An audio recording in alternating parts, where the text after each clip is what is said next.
Building a business is flipping hard work. Actually making money from it is a whole nother mountain to climb. Here's the thing, over the last couple of years, my businesses have generated anywhere between 30 and 40 million pounds worth of annual sales. And I'm paying myself the same amount of money as I was 10 years ago. And the business was a lot smaller then. Why is that? Because it's actually very taxing to take cash out of your business. And as your business is growing, you use your cash flow to keep on growing, keep on employing people, buying companies, yada, yada, yada. But there is another way that allows you to build real generational serious wealth, and in the most tax efficient way I know possible. This is no side hustle mentality. It's going to be flipping hard work to do it, but I know multiple people that have done it. It is legal, it is tax efficient, and it is possible. And it's all on the flip charts behind me. Let's break down the plan. Right, let's just amplify the pain points of being a business owner. And actually, the reason I wanted to make this video was I was speaking to a business owner the other day, good friend of mine. They employ 4 or 5 people. They used to have a really high paying job. Now they're only paying themselves £2,000 a month. Their staff are earning more money than them. So why is he doing it? Because he believes that he's got a little pickaxe and he's going through a tunnel in the ground, and at the end of the tunnel with his pickaxe there's going to be a big pile of gold. He's actually prepared to sacrifice his own income to pay others on the chance of a big payday in the future. But that payday, if you don't know what you're doing, could be 20, 30, 40 years. You could build the most wealth when you come to the twilight years of your life. And I don't want that for you. In this video, I want to speed up the process. Now, usually I say it takes 10 years, but there is a way that if you work really hard and you sacrifice your life for 5 years, you could have a liquidity wealth day. Now, on the flip chart behind me, this side, I've got a timeline of how that happens. And on this side is the 7-step plan of what you need to do to create that real generational wealth. We don't want to wait decades and decades. We want to do it faster. So how do we do it? Well, it's all about you. What do you do for your business first of all? That's the first stage.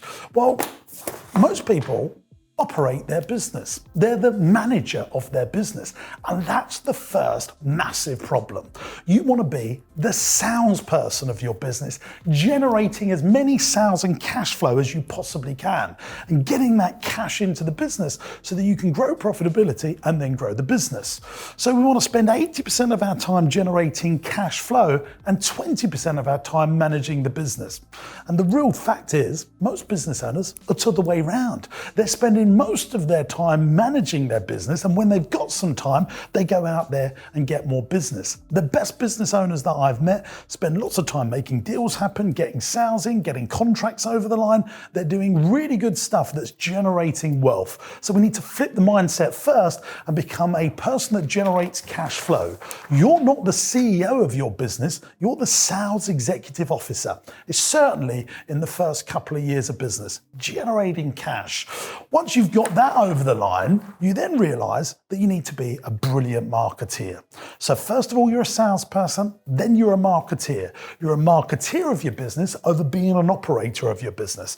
Because once you understand how to project your message out to people, loads of people get to know about your business, thus giving you loads more cash into the business. Most people are really naff at marketing. When they say they're a good marketeer, they think, I know how to do Facebook ads. I know how to do Google PPC. I know how to do really okay to average content marketing on TikTok and Instagram. No, no, no. Really good marketing is understanding this one first of all, copy, the words that we use in marketing. A really good journalist thinks with the headline first of all, and then the article. So you really want to get good at using words, because when you use words really well, you get more views on your Instagram, more views on your TikTok, because it's the headlines and the thumbnails that drive the content driving machine. And if you get really good at copy, you'll write better emails, you'll write better sales letters, and you will get people to buy from you. Once you understand copy, all of your other marketing improves as a result. Once you understand copy, you write better scripts for videos, better scripts for sales conversations. Copy is where you should be first of all. You need to read 10 books on copywriting. Read anything by Dan Kennedy on grassroots marketing. Read anything that really will help you drive the copy skill set you have. I've also got a book called Getting customers. There's a whole chapter on copy. Get it, it will really help. Then you want to make really good content marketing, because content marketing is a great engine to drive organic leads to your business. And you want to get really good at presentation skill sets, because you want to get good at presenting, not just to sell, but to get people to come and work for you, because talented people have a choice of where they want to work at. And if you can present to them the best possible way that they could come and work for you to drive your business forward, that presenting skill set could be really handy. Also to investors and to banks. Presentation skills, copy and content is the next stage of developing the profitability in your business. Really, you want to have this mindset and philosophy. You're the marketing company your company needs. You're the marketing company your company needs. Outsourcing marketing is not smart. Most businesses need to have the marketing in-house, because if you're not doing it in-house, you just ain't doing it enough. It is the most important thing that a business should focus on, certainly in the early years. You need to get sales in, gang. Operations is much easier.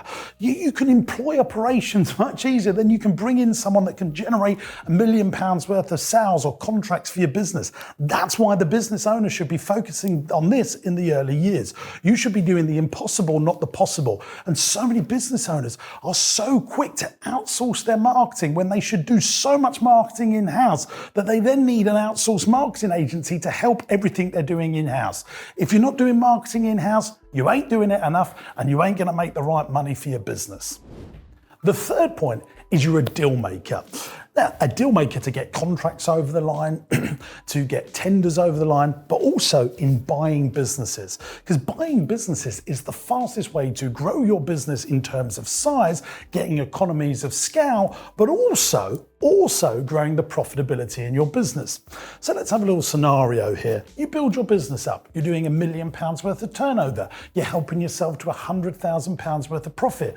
Over there, you see another business that's £2 million worth of turnover, and they're making £500,000 worth of profit. The people that own the business are baby boomers. They're 65. They don't want to run their business anymore. They've got no children. They put it up for sale. You go to a bank and say, look, this is a business similar to ours. They're making more profit. They've got better team members.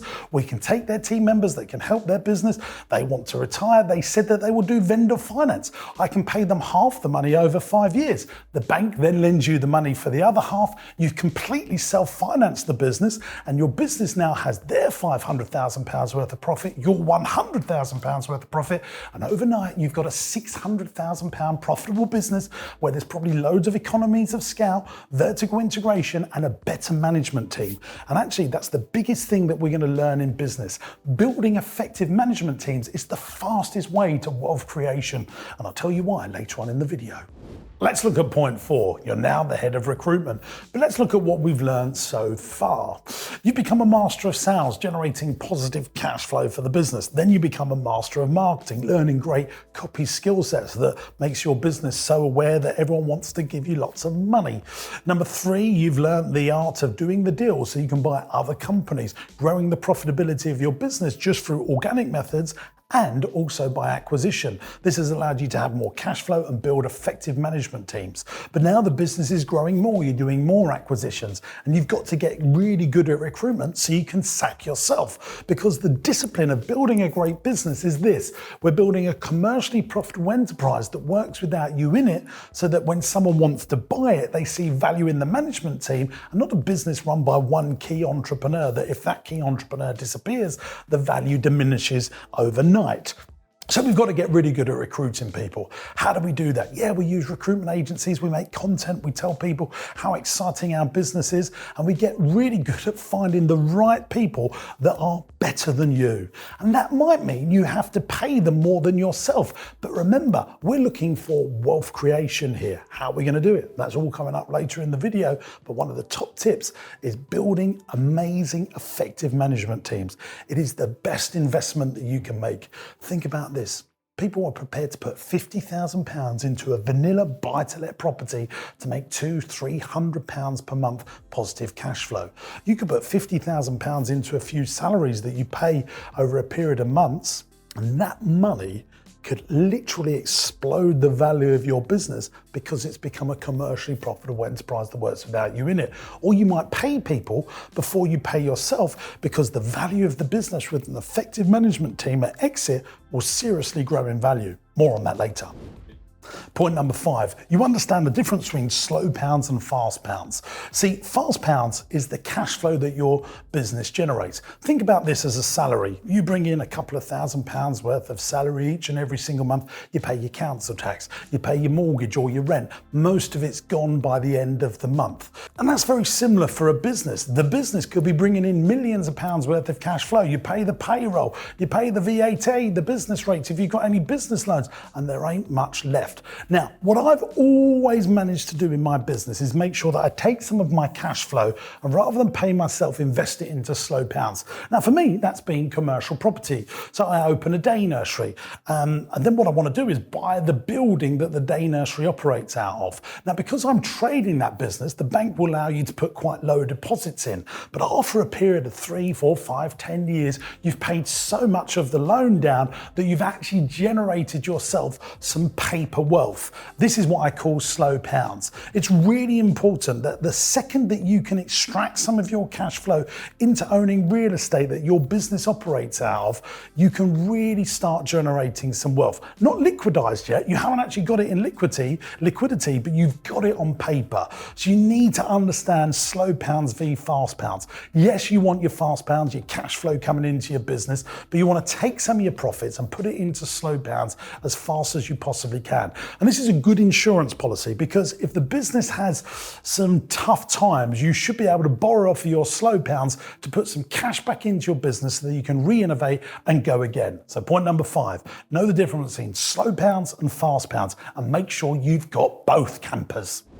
This whole slow pounds and fast pounds thing, I just want to give you another real harsh reality here. Trading pays wages, not wealth. If you're trading a business, you might be paying yourself a salary, a decent salary from owning a business, but it's not creating you wealth because usually people, whatever they bring out of their business, their lifestyle sucks it all up. You have the extra holiday a year. Maybe if you're a business owner, you're paying for private school fees. You've got a big mortgage at home.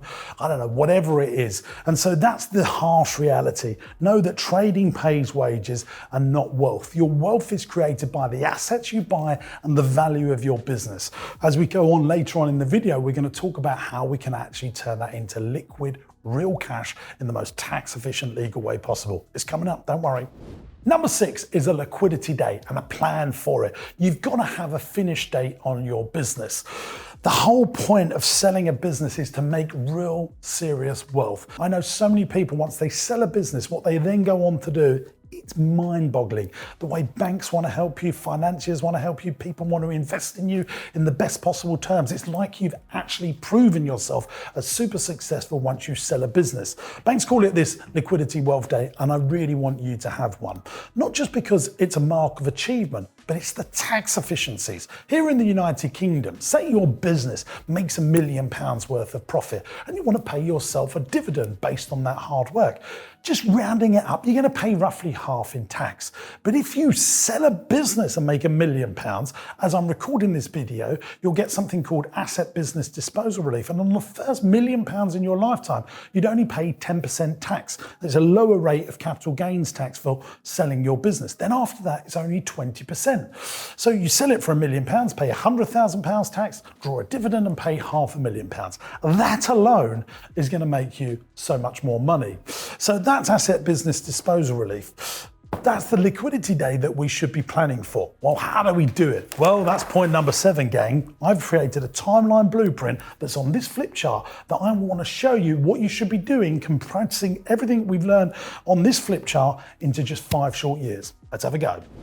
Right, let's do the timeline, gang. Let's look at the blueprint of creating a liquidity wealth day in just 5 short years. Top here, I've got a green line, 1 to 5. That represents our years. And at the end, there's a pound sign. If you're in America or Australia, that'd be a dollar sign. That represents our liquidity wealth day. Here's the thing. If you look at venture capital, private equity and pension funds, they're putting cash into something and they're saying, right, I'm going to put my $1 million in here or my £1 million in here. In 5 years, what's that £1 million going to be worth? And they're planning to exit their investment in just 5 short years. So if venture capital and private equity can do it, so can us canny entrepreneurs. But we're starting from scratch. So that's where we can really have a leveraged advantage. We start here. We must make sure that we build profitable business models. Now, I never tire of saying this here on the YouTube channel. Most businesses are not profitable business models. They're businesses that just turn money. We don't want that. We want to create really profitable business models. Let's look at a quick example. You build a restaurant, turns £1 million, makes £200,000 worth of profit.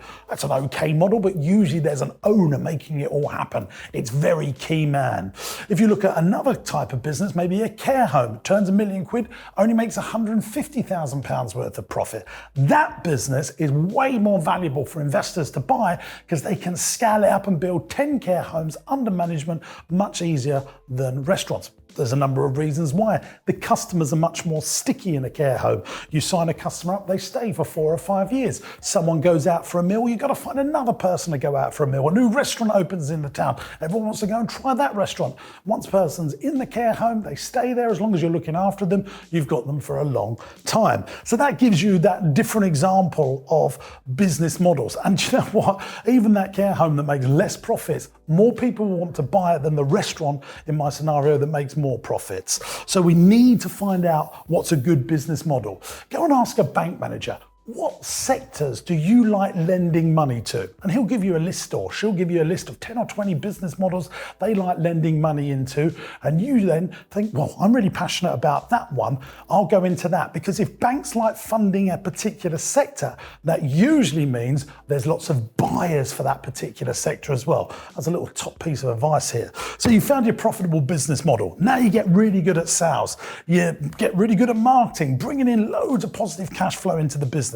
Your job is then to build team, and then you can start at year 3 paying yourself some actual bleeding money from the business. Up to this point, you're probably just burning through cash, not paying yourself, but you're building something. At year 3, you can start paying yourself a salary.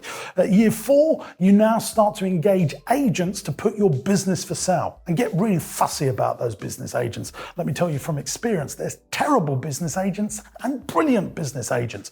Make sure you pay for a business agent that's a qualified accountant. The ones that I've come across that are really good are actually accountants selling businesses for some of the top 10 accountancy practices in the world. And you'll know they're good if they take on your business. Most business agents will just sell everything. Choose sector-specific business agents, because those are the ones that will know the right buyers for your business, and they'll get very fussy at presenting your business only to the right people. Most business agents just put it up on the internet for all and sundry to see. Choose the right business agents. The ones that are more expensive and are qualified accountants and multiple people working on your sale will drive the best price for you for that liquidity day, which comes at the end of year 5. That's your liquidity day. So let's now break down the process, and behind each one of these, what do you call these? Sticky notes will be all the answers. Number 1, you build that profitable business model. Get very fussy about the business model. That's the foundation of wealth creation. Next, you create sales with your profitable business model. Once you've got sales, you want to drive profitability. Get on margins, gross margins, understanding your labor to turnover ratio. P&L and profits is the next stage. Now you need to start sacking yourself from the business. We're here now. So you want to put a managing director into the business. This person is going to be better than you. They might even be being paid more than you. That can be frustrating. Get over yourself, because you're looking at this here. You're looking at the liquidity wealth day, not the day-to-day running of the business. Remember what we said on this flip chart. Making money from trading a business is really hard. Real wealth is made when you sell a bleeding business. Next stage, you now put a financial controller and a finance director in the business. This person's all over the numbers. What we're doing here is sacking ourselves from every part of the business so it becomes a commercially profitable enterprise that works without you in it. You must sack yourself if you want to have a really strong liquidity event. Next stage, you are an MAR. These are the roles that you're working in your business. You're still all over the marketing because you want to get more customers in. We're here at stage at the end of year 3 getting ready for sale. So you want to make sure that the customers still keep coming into the business. You're acquiring more companies. The more you acquire, the more you drive up the EBITDA. And if you've got a really good EBITDA, that's earnings before interest, tax, depreciation, amortization, it's a way of showing the profitability in your business.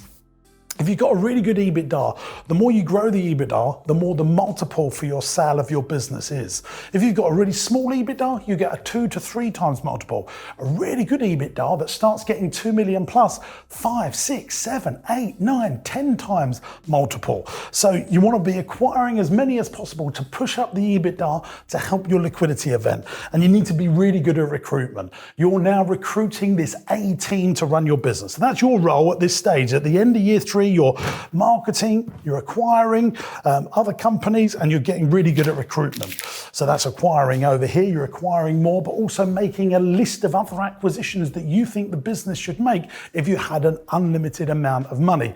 This is really good because the person that's going to be buying your business, they'll be buying into your management team first, then your profitability, your longevity, the stickiness of your customer, but they'll also be buying into what's the future potential. And if you can show them the future potential, that can drive profitability as well. You want to engage agents at this point so that they're starting to shop your business around. And then over that 18-month period, and that is the average it takes to sell a business. That's why we don't start this at year 5. We start it at the end of year 3 going into 4, so that your agents should tell you all the things that you need to do to drive up that sale value in your business. And lastly, you have that liquidity day and you become an investor. Let's look at the entrepreneur's pyramid now. So this is, for me, where most business owners fit. This entrepreneur's pyramid, 80% of business owners are solopreneurs. They're doing the same thing day in, day out. The top 20% are broken into 2 categories. 15% are entrepreneurs. This is really good business owners that you'll know. The top 5% are investorpreneurs.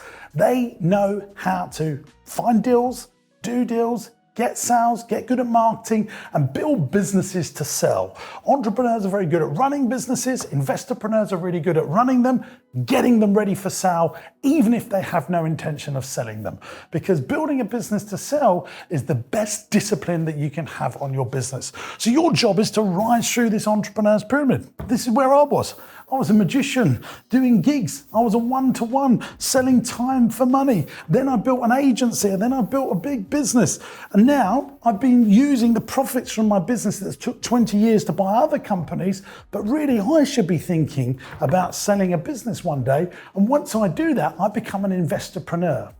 Very hard to make money from the day-to-day of your business. I really think the real secret, the real conclusion of this business is you sell a business, you make a load of money, it's very tax efficient, and you can do that in 5 years.